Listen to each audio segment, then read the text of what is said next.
Great. So we're having a micro chat today with Coach Kristen Schindler. As you guys all know, I see some of your athletes out there, Kristen, already tuning in. Yeah. So I'm super Guys? stoked.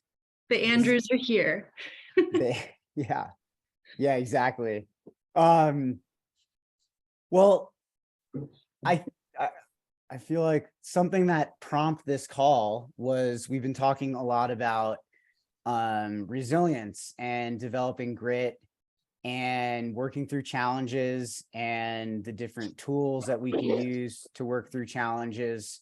And we can learn a lot from each other in this community, and not just the team of coaches, but the team of athletes too.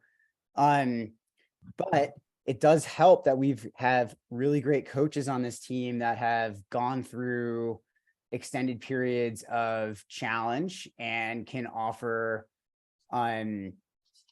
really great insights and can help to, normalize that this is part of the process of pursuing excellence. There's going to be obstacles and roadblocks. There's going to be injury and setback. Some of these things are physical, some of them are mental, sometimes they're both. But this is part of pursuing excellence, becoming great at something, being a master. All of these things that we're advocating for at Microcosm, many of the coaches have gone through them and are at different stages of the journey than the athletes, and so can offer, really great insights into this. And so, I'm here to talk with Kristen today about her journey coming back from injury. And I'm not sure how, familiar our audience is and our team of athletes and the extended audience, Kristen, is with your injury. But, my overview is, it's been a long process. It's been, maybe a year, could be maybe a little less, maybe a little bit more. But I think to contextualize that, you've been coaching with us for over 4 years. So this is like been at least a quarter of the time that you've been with us. And so that's a long time to be dealing with something. So I'm just curious to get into those insights, and I'm going to turn it over to you. Can you just briefly kind of line us up with what happened? How did your injury occur? Did it happen in one single run where things just flipped like a light switch, or was it over time things got bad? And then what was the injury? Yeah. Okay. It does seem like it has been a journey, you guys. I feel like any injury feels like it's hard to contextualize, because when you're in it, it feels all consuming. And I definitely went through that emotional phase as well. But so my injury was not actually from running. It was from what I was doing to cross train.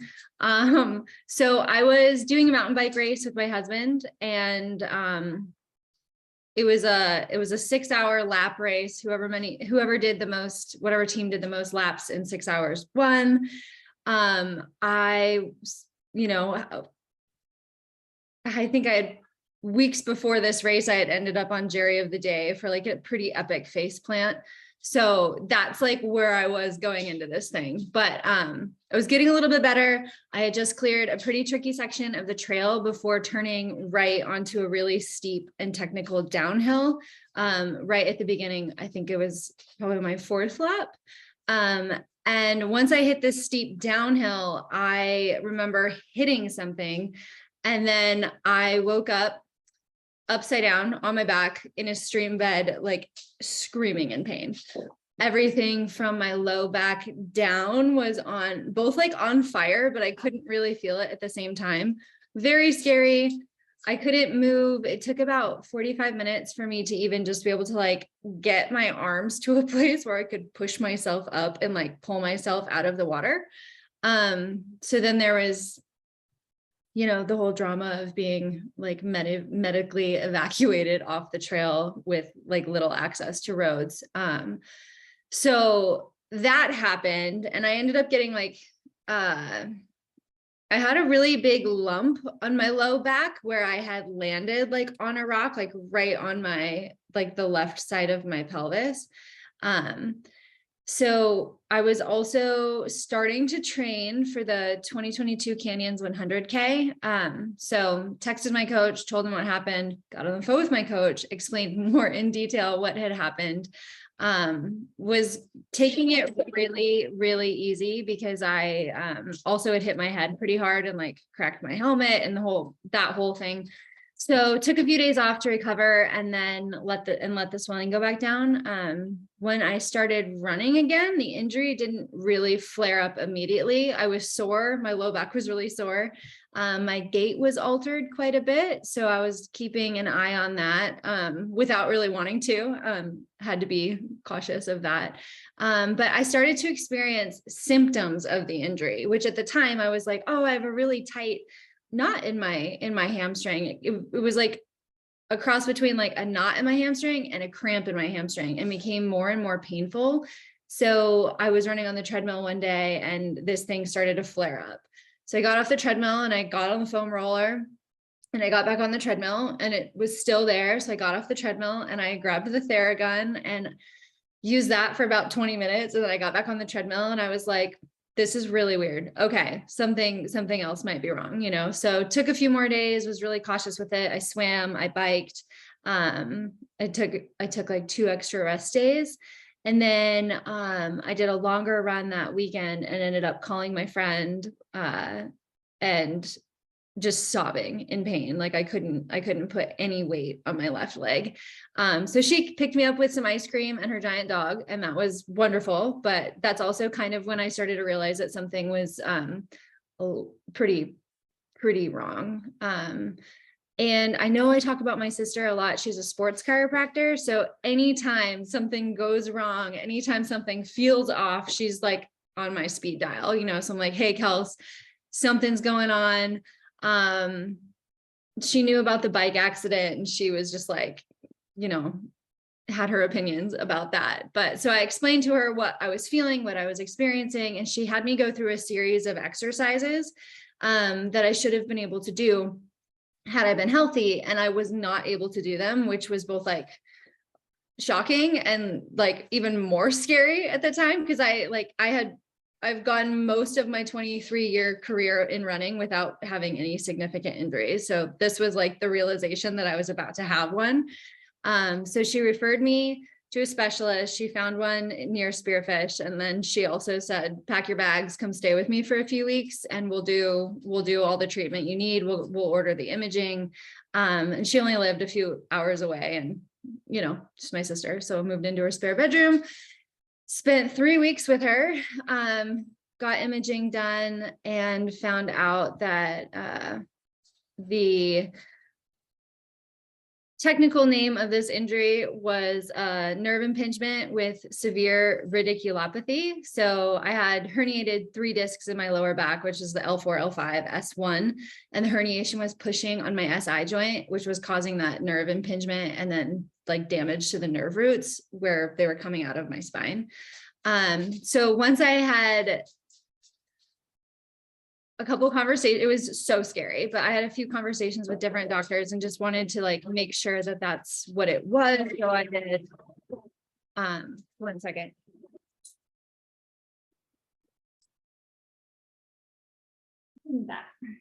Sorry. Crisis averted. So I had 2 second opinions. I talked to 2 different specialists and they told me that if I had landed an inch further, I guess to my right, if I would have like hit the middle of the back of my spine, I probably would have been paralyzed, which was really, really sobering. Is still really terrifying to think about and just kind of gives me chills. But this was the beginning of the longest year of my life. So, Wow. yeah. I mean, it's what's really interesting to me about this whole thing is you kind of had this pretty serious accident and then things were, you know, somewhat normal-ish. Like there were some red flags, but not enough for, you know, you you know your body well. I mean, you've been training for a long time, but you can also see how your motivation to train and having that goal on your plan was a factor in you like training while you had some underlying issues. And it's, I mean, I think this is just something that could easily happen to anybody, right? So maybe the message in all of that is like, just like always be extra cautious, especially after you had such an acute accident, a big impact like that. And the fact that you were so close to like maybe not being able to walk is like super alarming. I would be shaken up by that. And I know that there was a lot that you had to do to get back to running, and I really want to talk about that. But you were out for a whole year, and like it kind of felt so like almost sobering to like to be that close to like losing your ability to walk, let alone an ability to run. Like that doesn't even, just throw that out the window when you're within an inch of really doing some serious life altering damage. I don't know, did that like put things in perspectives for you at all, or bring Pretty anything quickly. up? Yeah, pretty quickly. Everything felt bigger. It felt like, of course, when you get injured, it feels like it's the worst injury of all time. No one's seen something this bad. There's all of that happens. And I sat with that for a while, and I was scared and I was frustrated. But it was sobering. And it really took me a long time to get back on my bike. Even just on Zwift, like not riding outside, just being on a bike. I had like the Harry Potter effect where like my body just started shaking, like when his scar starts burning. Anyway, probably a bad example, but I was really scared to get back on my bike, but eventually I had to, because it was part of the recovery process. It was part of the like return to run. There was a lot of cross training that happened. So yeah, it was scary. So I was waiting for a lot of the test results and navigating health insurance logistics. So the only option that I had during that time was to rest. So no walking. I couldn't really walk without pain. And the nerve pain that I was experiencing through my low back was so excruciating. It's hard to put into words. It's hard to remember, because it was like all consuming. It felt like lightning bolts were flashing down my leg. Sometimes it would go all the way down to my ankle. They were hot, they were sharp, it burned. And it didn't matter if I was sitting down, regardless of posture. It didn't matter if I was sitting down, standing up, walking, or if I was laying in bed. The pain was always there. And it wasn't consistent pain. It was pretty random. So I wasn't always sure when it was going to come. And when it did come, it would literally just like take my breath away. So I'd be in the middle of a work meeting on a Zoom call or something and just be like, oh my God. I would have to like turn my screen off, turn my mute off, like turn my mute on, because I would just, it was a full body reaction that it was terrifying. But once I was able to like kind of navigate through that and start moving my body again, it was a pretty dark time. I had to relearn how to breathe, which was weird. My sister, so the treatment that I did with my sister, she gave me a diaphragmatic band, which you put around your waist, and it actually reteaches your brain and body how to work with each other again. So that was really interesting. A lot of times when you're doing strength work or walking or sitting, there's a lot that happens in your diaphragm, and like the difference between chest breathing and belly breathing, and had to go through all of that, like learning the very basics. After that, it was relearning how to walk through a lot of different PT exercises. And when I say I did PT for a year, there's so much PT that I did for that year. But now those exercises are staples in my like day-to-day and in my strength training. I still like add those before and after. But I do have to make a lot of alterations to this, like some of the most simple exercises. Like I can't do Russian twists. I can't really do anything that twists my torso too much that would affect an SI joint.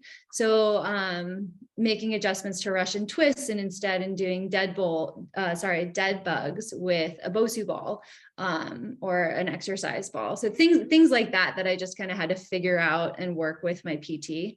And then after that, there was about a month of just learning how to walk again. And even then it wasn't linear. Sometimes I would walk outside, but we were living in South Dakota at the time and it was winter. So it was cold. So we had thank God we had a treadmill. But there was one day where I was walking on the treadmill and I had a 40-minute prescribed run or walk, sorry. And everything was great. 38 minutes in, minute 39, I had a flash of nerve pain that was just so painful that actually like dropped me to my knees. And, you know, thankfully I wasn't running because the belt wasn't going too fast, but I actually like slid off the back of the treadmill, fell off the treadmill, which I didn't know was possible. But now it's kind of funny to think about, like if I saw it, you know, it's a funny visual, but in the moment I was so scared. I just like laid on the floor and cried for like an hour, and was pretty convinced at that point that like running was off the table for me. Let me jump in because I'm curious about something. So it sounds like the prescription was like mainly rest. Yeah. And just to rest, like to make that your job for a while. And I'm not, you know, a PT or a doctor, so I don't know why. I can assume it's like to bring inflammation down and to keep, you know, impact off of your lower back, and to hopefully when the inflammation goes down, the nerve that was, you know, pinched or blocked was, you know, going to start to have some room there, and then you'd have less of that sensation down your leg and into your hand.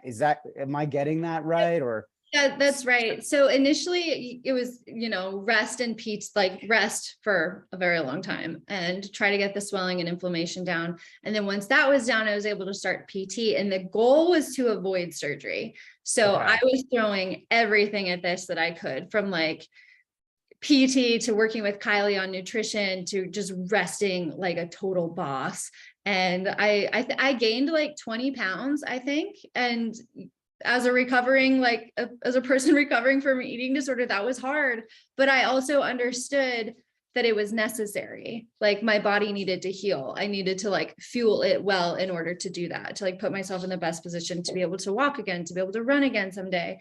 But yeah, the goal is to avoid surgery. There's a very specific surgery that can be done when this is like, when it's the only option.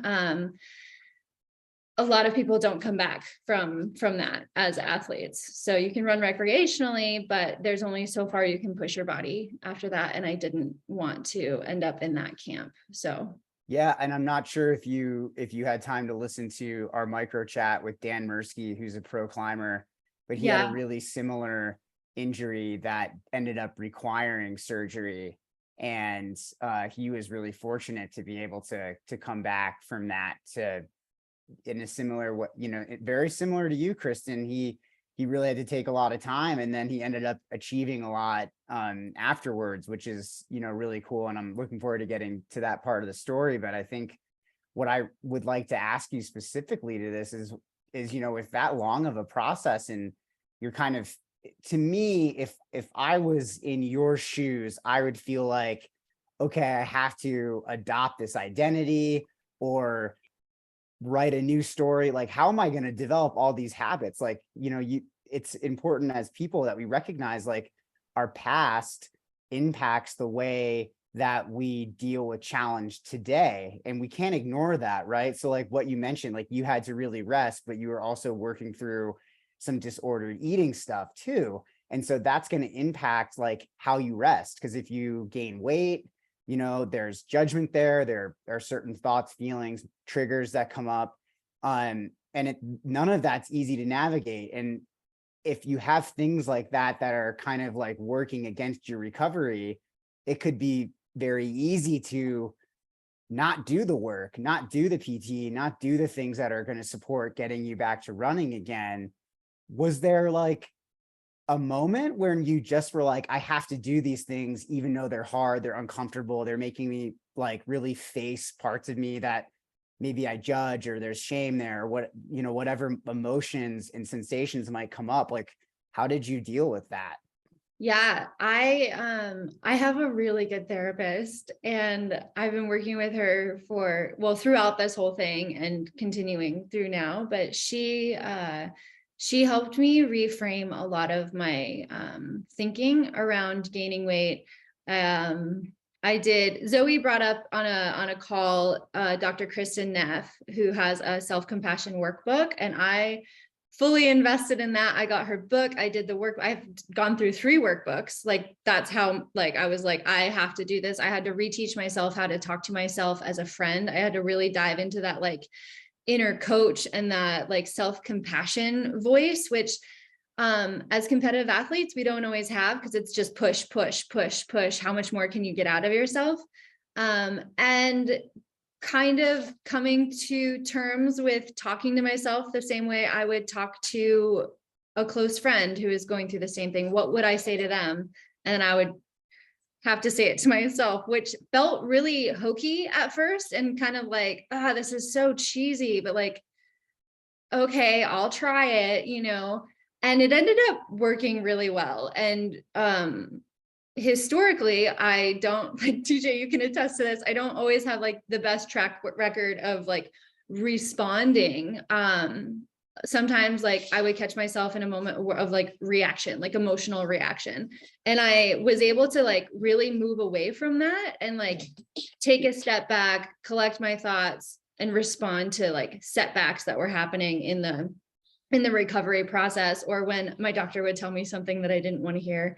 You know, I was trying to get my medical certificate signed for OCC and to just be like, I don't need a TUE. Like, I want to be healthy enough to do this like the right way, and the right way for me. So there were a lot of moments where I thought it was all over. It was pointless. It was stupid. Like, what, you know, what is the point? I can just like be a couch potato for the rest of my life and hang out with my dog, you know, like that was very tempting. But then there are other days where it was like, no, like I need to move my body. I need to trust the process. This is something I love to do, not because of the accolades that come from running, but because of like the way it makes me feel. And that's part of who I am, like separating my identity from like the competitive athlete. Like, I'm still a runner. I'm still an active person who loves the outdoors and loves like moving and like hanging out with my friends and being active. So yeah, that was really tough. That was probably the hardest part for me. Physically, it was, you know, give me a checklist, I'll get through it. And I think I'm pretty good at being consistent. But when it came to rest, it was hard. When it came to PT, it was like, yep, cool. Like, check, check, check. Let's do this thing. When it came to the mental and emotional aspect of it all, I really struggled. Not proud of it, but I'm proud of it now, you know. Yeah, After. because you've done that work, and you have to struggle. You know, I don't know if you necessarily have to suffer, but you definitely have to struggle to sometimes get to where you want to go, you know, that better version of yourself. And it sounds like this was a really pivotal moment, not just in like, you're already good at doing the work. You've gotten yourself to, you know, a really high standard of, you know, running as an elite athlete and being competitive in races. You've gotten yourself quite far off of work ethic and being consistent. But when you know, add in those things that are scarier, they make us confront parts of ourselves that we're uncomfortable with. For most people, that's not about doing hard work. That's about looking inwards and saying, oh man, look at how I judge myself. Look at how, you know, look at the way that I react to things around, you know.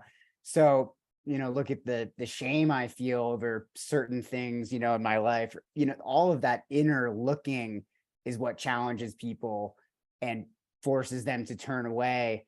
And when you have such a pivotal moment like this, where you wouldn't probably have gotten healthy and even began to start the OCC training if you hadn't done the worked with your therapist, done the Kristen Neff workbooks over and over, like really began to do that inner work and created the inner environment for getting healthy.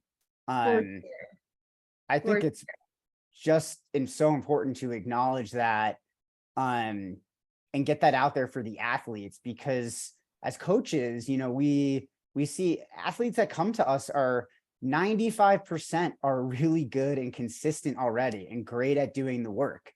And it's not the work that is the problem. It's what happens between the ears that really stands in the way of an athlete reaching their potential or dealing with a challenging setback. This is clearly one of those moments, in someone's life where it's like, here's the moment where the universe is asking the person to rise up and step into a new way of being, a new way of looking at yourself, the world, the things that you do. And you were kind of, forced into it through injury, but like change doesn't usually come by sitting on the couch, comfortable, getting your runs in, like change happens through challenging moments. So I'll just acknowledge you and say, way to go for recognizing the work that needed to be done. And I think I'm not sure if there's more to this, but I do want to say at some point, and maybe you can start walking us through this, at some point you got to a place healthy enough where you were running and you were like, I'm going to run OCC. Walk us through that. Like, how did you come to that conclusion? How did you get back to that place? And then I just want to talk a little bit about what it meant for you to complete OCC. Yeah. I was so committed to getting to that starting line, like more committed to anything I've ever been in my life. I kind of took the mindset that, and I tell my athletes this a lot when they're going through a hard time, you can sit in the suck, but you don't have to live there. And I had that written on the whiteboard in the gym. I had it, slapped on, I wrote it in eyeliner on the mirror in the bathroom. There were Post-it notes of it. And my husband was just like, oh my God, this is ridiculous. But I was like, no, I need this. I need these reminders. It's important. So that was like my day to day, we're not going to live in the suck. We're just going to move through it slowly. And the analogy that my therapist gave me was like, the caterpillar turning into the mushy cocoon, turning into the butterfly, like that whole process. And I was in the mush for a while. So when it came to OCC, when I found out that I had gotten in with my elite entry, I booked my flight immediately, like that day. I booked my Airbnb like the next day. And I was like, just, okay, cool. I'm financially committing to this. So literally didn't buy flight insurance, which is dumb. Don't do that. But that's what I did. So do as I say, not as I do. Because I was so committed. I was like, I'm gonna get there no matter what, because if I can't, I don't get reimbursed type of thing. So it was even more incentive to go. And yeah, so it was a lot of that. And then I eventually got a corticosteroid injection in my spinal canal via epidural injection, which is used for people who are in labor, if you needed an analogy for just how much pain I was in. But once I was able to transition into training again after the run walk intro, my goal was to run pain-free consistently. So every once in a while I would have a flare up during steeper terrain, and OCC is 35 miles and close to 13,000 feet of climbing and descending. So there was going to be a lot of steep terrain in my future. So knowing that, I signed up for the Broken Arrow VK and the 23K because I wanted to use it as a test run before OCC. So there'd be no surprises in August. I think I just really needed to know what I was in for. So I was practicing with poles because it was mostly on the downhill where my low back would start to flare up or lock up. But after OCC and during OCC, it was really inspiring to see my body just get like stronger and being able to like hold up to that like really demanding terrain. Those results were by no means perfect or fast at all, but to me, it was progress. So that was really cool. That was a confidence booster coming out of that weekend. And that's amazing, Kristen. I like how you broke down the bigger goal by adding in some smaller goals too. And I think that was just really smart. And that's like the coach in you coming out. How do we make something that's so big and lofty into something that's more achievable? Let me see if I can do this on a smaller scale. And that really is awesome. So let's fast forward and get you on that start line at OCC. I mean, what were you thinking there? I know this was a big dream for you, and there's probably a lot of uncertainty, right? If whether or not you could handle that kind of acute stress. yeah, I was a little nervous going into that one. But the pipe dream at the beginning of all of this was to just get to the starting line healthy. And so avalanche, sorry guys. And so on the start line is the guy on the megaphone was counting down from 10, and like the hundreds of athletes were counting down from 10. I just started crying. I was just like a leaky faucet. I was a little bit in shock that I'm going to start crying now. I was a little bit in shock that I had like made it there and like done all of the things. And within those 10 seconds, it was just like a Rolodex through my mind of like all of the PT, all of the swimming, all of the strength training, all of the calls with my therapist, all of the, driving back and forth to the doctors. Just everything that like everyone had done for me was just like this really overwhelming, really powerful, also like really empowering moment where I was like, I know they say that it takes a village, but oh my gosh, like it took a city. It took like a metropolitan city to like get me to that starting line. And I just felt so grateful and proud for myself, but also to like be a part of such an incredible community of like humans who, supported me and believed in me. And, even if they were like, this might not be a good idea, they knew what it took to get there. And they, they were willing to like help me make it happen. And that was just like such a wild moment to reflect on. And then the race started and, tried not to cry through it, but it was literally like the best race experience I have ever had. I don't think anything will top that. And there wasn't a lot of pressure to perform or compete because, goal was to get to the starting line, which I did. And after that, it was just like, God, there's, heck yeah, like celebration of every step it took in the process to get there. So I was like looking up at the glaciers. I was like saying hi to the cows. I was just like in such a good mood all day long. I was just so happy to be out there and to like be relatively pain-free. It wasn't 100% pain-free, but we got there. That's awesome. I mean, I can kind of relate, with all of the kind of going back through the Rolodex of like all the stuff that you had to go through to get to the start and then to finish that. It's, I had some health issues this year too, and getting to the finish line in Argentina, I was just like, man, like all of that stuff, it really does add up. And again, it's just a great illustration of like, it's not the race itself, it's the journey that provides the color and texture and everything that really actually makes the finish line feel the way that it does. It's the journey that changes us. It's not the goal that changes us.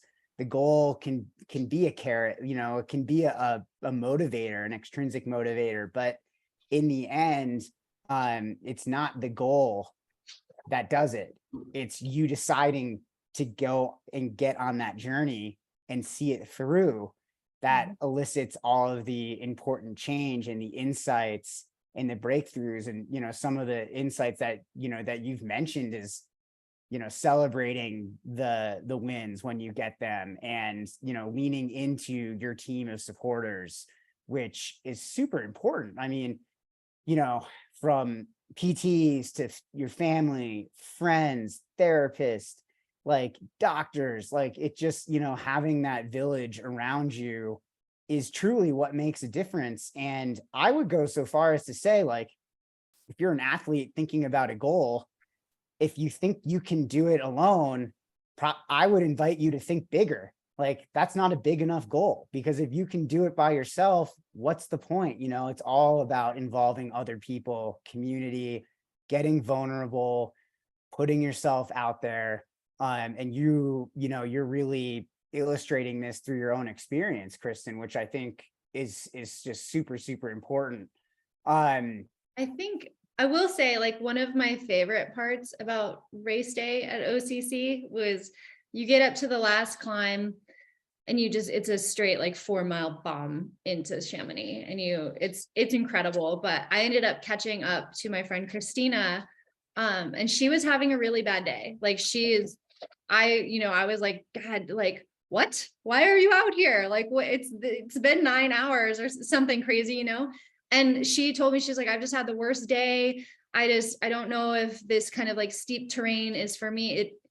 It is. She's just an incredibly talented climber. She just had a bad day, you know? And I was like, cool. Like, I cracked some dad jokes. I told her, like, let's just hang on and I'll run you into town. Like, I'm not going to leave you, even though she was like, just go, leave me. You know, like, my goal that day wasn't to be a hero. Like, I wasn't trying to like win the race, but the fact that I was able to like help encourage her and like coach her through those last 4 miles. You know, we like charged through the streets of Chamonix together, and she out sprinted me at the end, which like I didn't even care, because I was just so pumped that I was like able to help someone else in my process or of finishing the race. And it was just like, it was such a cool finish. It was like, I don't know how to, it was like transcendental, which I think sounds like too big, but it's not. Like, to me, that finish line was, it was so many things. There's a range of things, but I think in the context of running, it was like pretty profound. And I stayed and hung out with Christina afterwards and like got to meet her mom. And like, it was just so cool to be able to support so many people who were finishing around the same time and like hanging out at the finish line.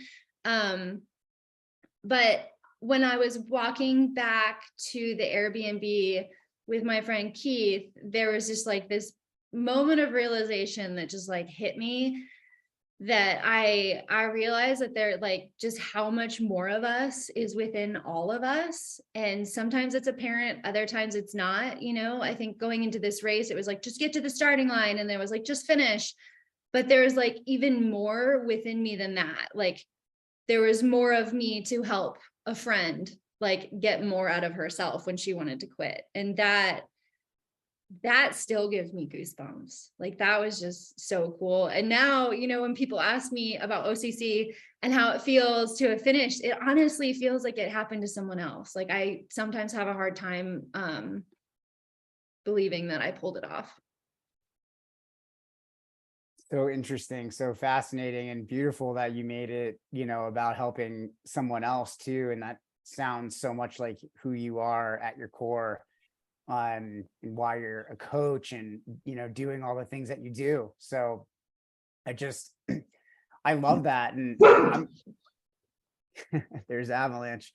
I'm curious, Kristen, if there's a few other, I don't know, mental strategies or tools that you leaned on during this time, that you can, maybe briefly walk us through before we get into what the last 6 months of training have really looked like for you? Yeah, we can breeze through this. One of the first things I did was deleted social media. I have a hard time with comparison, especially when I'm injured, which is rough, working on it still. But yeah, I had a bunch of Instagram followers, I had like 12,000 Instagram followers. I was like, bye, Facebook gone, Strava deleted. And so I disengaged from social media. I re-engaged with the real world. I spent a lot of time with my family, went to a lot of baseball games of my nephews, got to watch, all three nephews and nieces do stuff that they were interested in, and really like engage with that, and just kind of reframe, be present. So that was really important to me. And then when I was training and, my reality didn't match up with my expectations, which happened a lot, I listened to Lizzo a lot, which helped. But I also had this mantra where I would say, something along the lines of like, this is where you're at right now in this moment. It's not forever, but it is right now. So kind of just like reminding me to accept the reality, but also reminding me that it's not forever, and that the work that I was doing was leading to something else, like something bigger.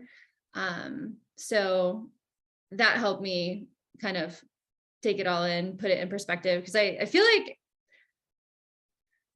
as someone who's been training like competitively for 23 years, like I'm very much in it for the long haul. So it was very important for me to remind myself of that when it felt like everything was just like so in the moment. And so like, this is happening now. Yes, that's awesome. But it was like, I have to do these things now, and I will face challenges now, because I want to run 10 years from now. I want to be able to do races 15 years from now. So like, yes, this is a terrible injury and a huge setback, but like, I'm going to put in the work now so that I will be in a good place later.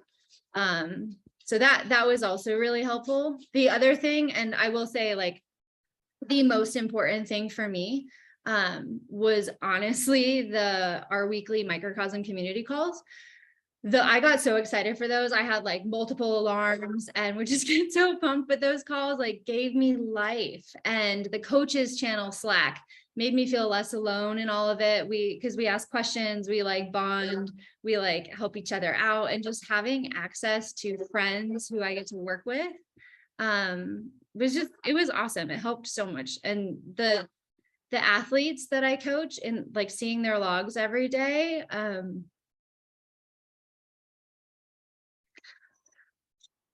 it was so cool. It was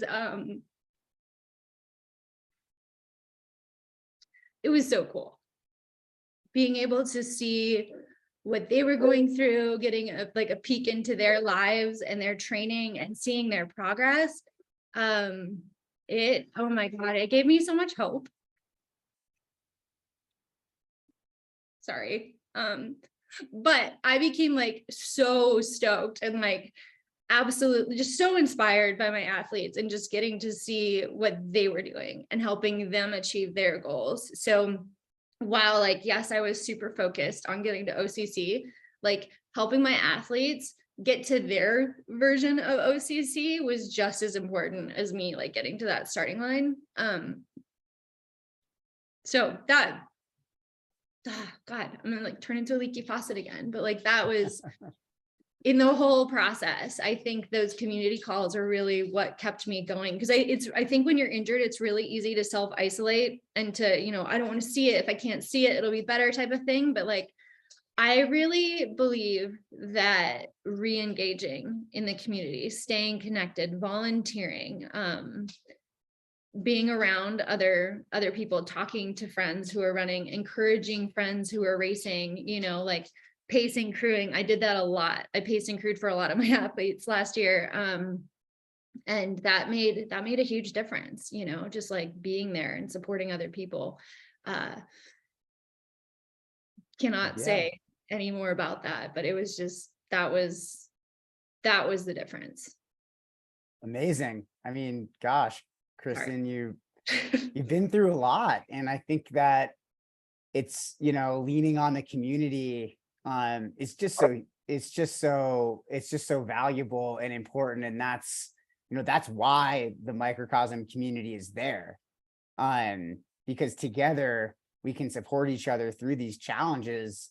And when we know we have that support, we're much more likely to find out who we are beyond the challenge instead of give up. And and I know that there was some moments you were talking to us before, like, oh man, I could just like stay on the couch and I just don't have to do this, but this is a choice that I'm making. And so, having that support again, it makes all of the difference. That's why microcosm exists, because athletes thrive when they're working together and they are part of a greater ecosystem that supports itself.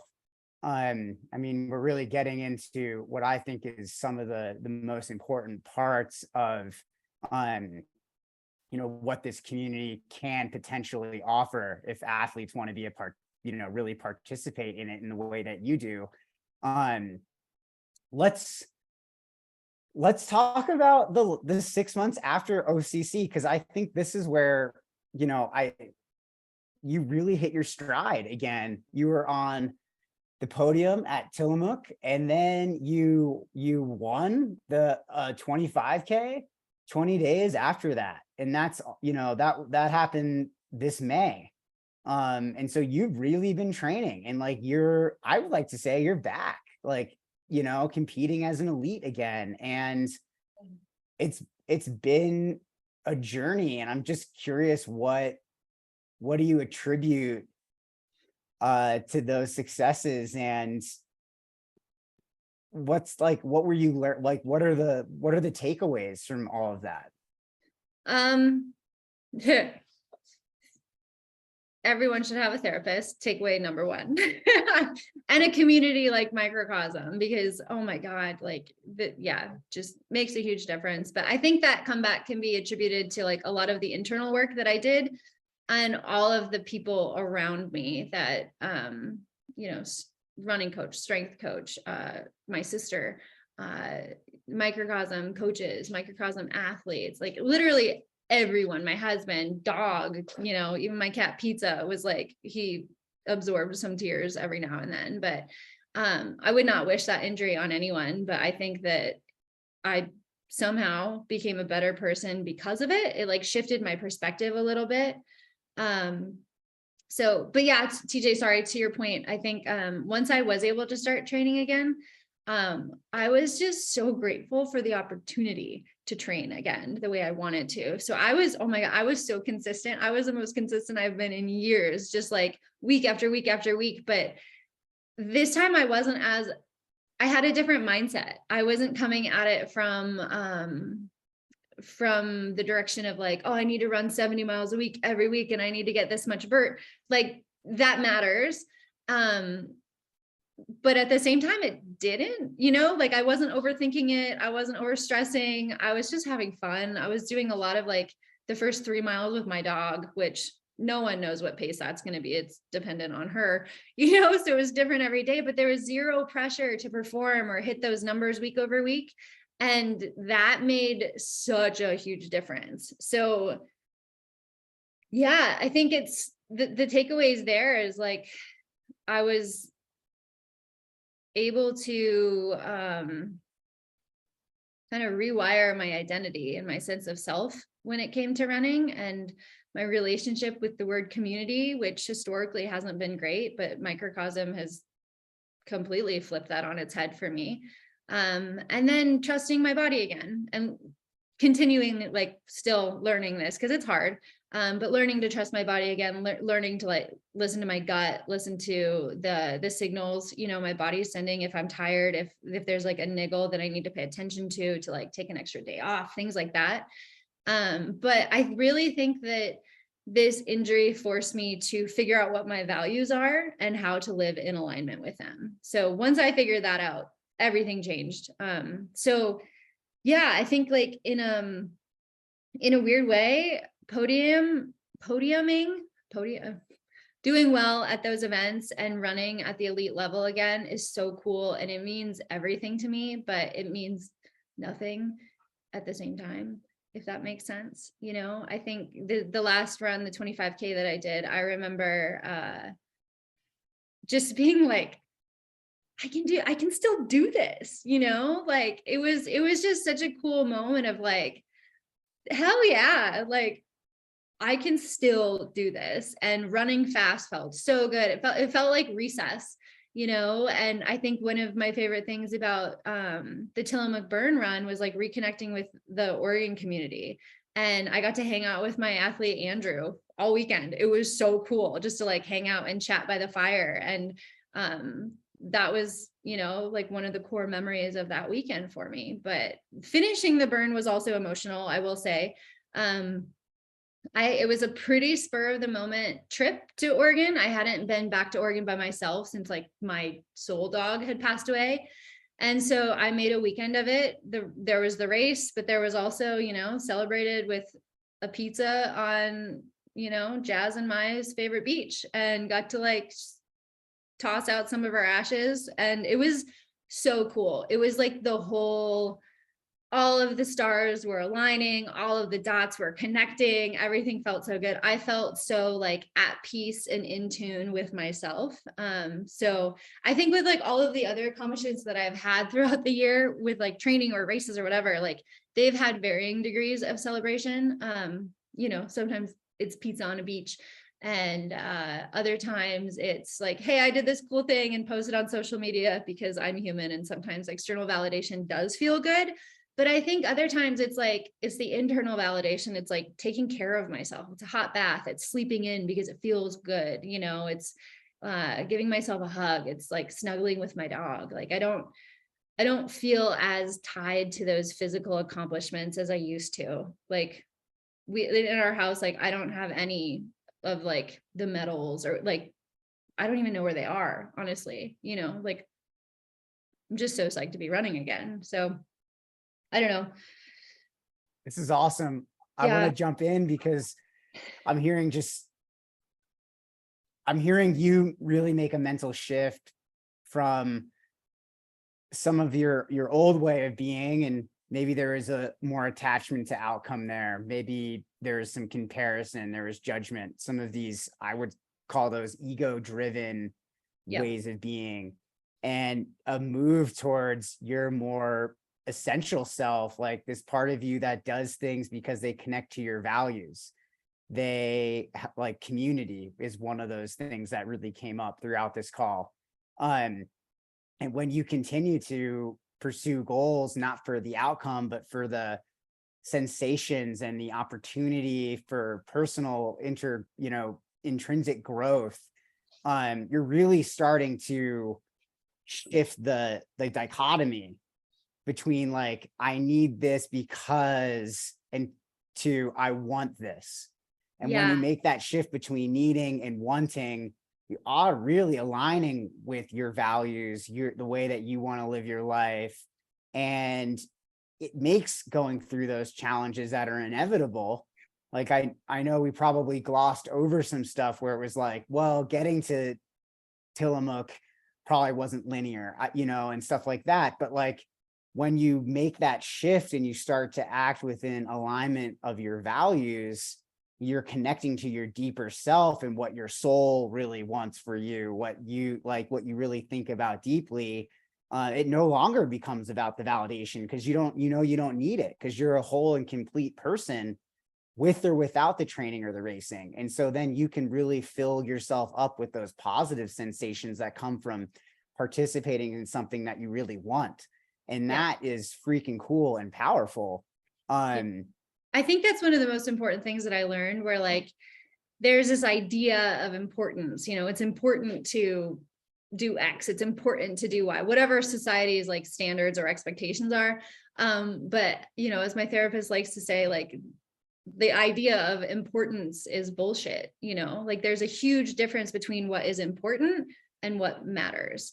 And I think I've just been able to find what matters and focus on that. I love it. I love it. Thank you, Kristen. Let's leave it at that. I feel like that is just such a great place to stop and kind of pause this conversation and then just go back and have everybody reflect and integrate, certain pieces of this that resonate with them and where they're looking to go and in their training lives and their bigger overall lives as people. Because I think what is so cool about all this stuff is we get to practice it as athletes, and then we can zoom out and carry that with us into the other parts of our identities, into the other parts of our lives, and then we can really make some big changes for the better. So thank you for sharing, Kristen. I really appreciate it. I know a lot of that was pretty vulnerable, but we're all here to give you that space and to really listen and help coax that important story out of you, because there are some really important takeaways there for everybody. So thanks again. Yeah, thanks for the opportunity to let me talk about it. Sorry, I got a little weepy. Also, sorry about the dogs. There's lots of them here, so. It's all part of the process. I Yeah. love it. And, when the tears, when they come up, I think it's a positive thing, because it really shows, your connection to the work that you do, your work with your athletes, the community, all of that. And so, there's no judgment on any of that at all. Cool. Thank you. Yeah. All right, guys. I hope okay. everybody has a great weekend, gets out and does some fun adventures, whatever speaks to your hearts. All right. Have a good weekend. Bye.